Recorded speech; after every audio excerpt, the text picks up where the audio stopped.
उनजो मुंहिंजो प्यार सचो आहे, उनजो मुंहिंजो जोड़ पको आहे। उन सां नातो नीअ जो निभायमि, मुंहिंजी दिलि जो आहे हो प्यारो।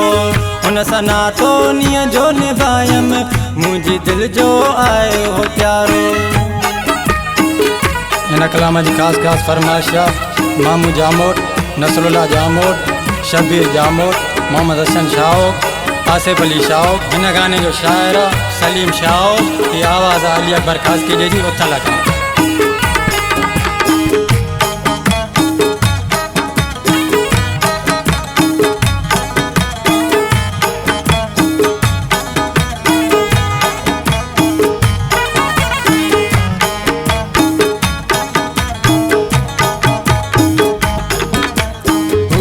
मुंहिंजी दिल में रहे तो मां त हुनजे दिल में रहां तो। भली दुश्मन सड़न सारा, तुंहिंजी मुंहिंजी यारी पकी आहे।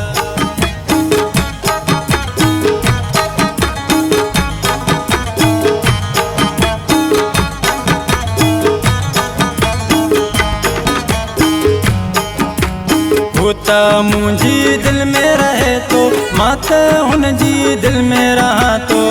भली दुश्मन सड़न सारा, तुंहिंजी मुंहिंजी यारी पकी आहे।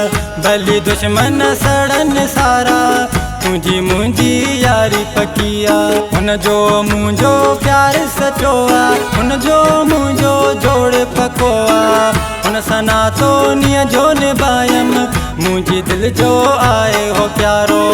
हुन सां नातो नीअ जो निभायमि, मुंहिंजी दिलि जो आहे हो प्यारो।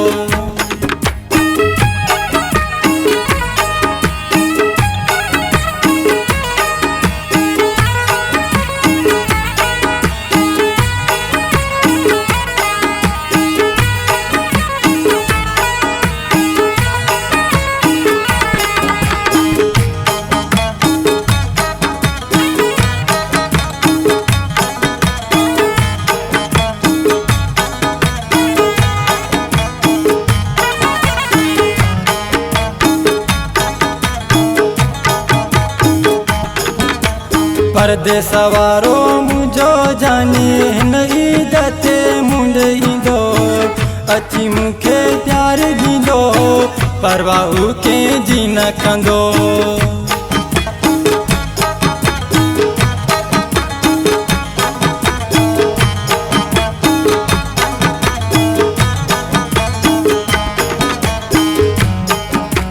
परदेस वारो मुंहिंजो जानी, हिन ईद ते मुंड ईंदो। अची मूंखे प्यार ॾींदो, परवाह कंहिंजी न कंदो। अची मूंखे प्यार ॾींदो, परवाह कंहिंजी न कंदो। हुनजो मुंहिंजो प्यार सचो आहे, हुनजो मुंहिंजो जोड़ पको आहे। हुन सां नातो नीअ जो निभायमि, मुंहिंजी दिलि जो आहे हो प्यारो।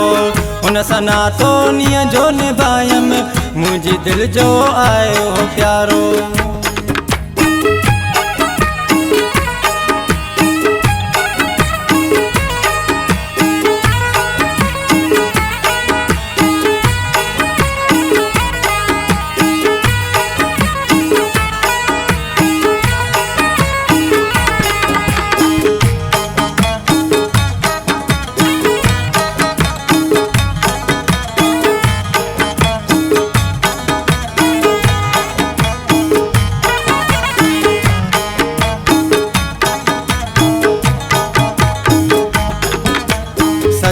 चवे मुखे यार मिलियो आ शौक़ जो हाणे भाग खुलो आ ऐसे मुखे प्यारो आहे ऐसे मुझो दिल वारो आहे